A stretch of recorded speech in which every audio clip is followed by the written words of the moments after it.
வணக்கம்மா. உங்க பேர் என்ன? தனலட்சுமிங்க. உங்க வயசு எங்கேருந்து வரீங்க? நான் வயசு 70 ஆச்சுங்க. நாங்கள் திருப்பூர் டிஸ்ட்ரிக்ட்லேருந்து பல்லடம்.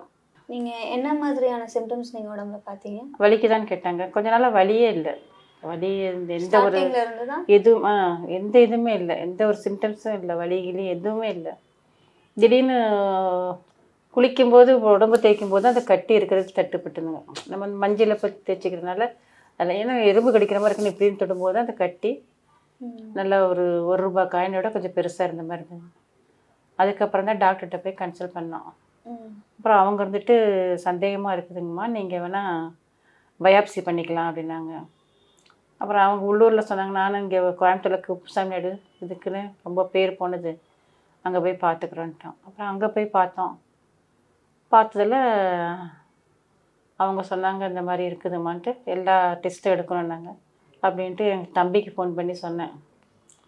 இந்த மாதிரி பாண்டிச்சேரியில் இருக்காங்க.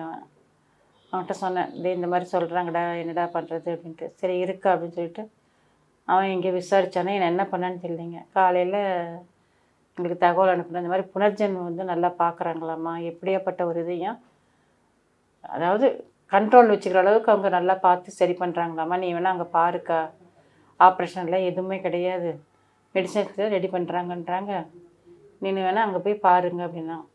கொஞ்சம் நாளாக மில்லட் சாப்பிட்டுட்டு எனக்கு மில்லட் வந்து சாப்பிட ஒரு மாதிரியாகவே இருக்குது. அதனால் என்ன பண்ணுறது, எப்படியும் மில்லட் சாப்பிடணும் அப்படின்ட்டு கஞ்சி மாதிரி வச்சு காலையில் குடிச்சுப்பேன். அதே மாதிரி நைட்டில் வந்து இந்த ராகி இந்த மாதிரி சிறுதானியங்கள் வந்து அதில் இட்லியோ தோசையோ செஞ்சு சாப்பிடுவேன். மதியம் ஒரு நேரம் சாதம்.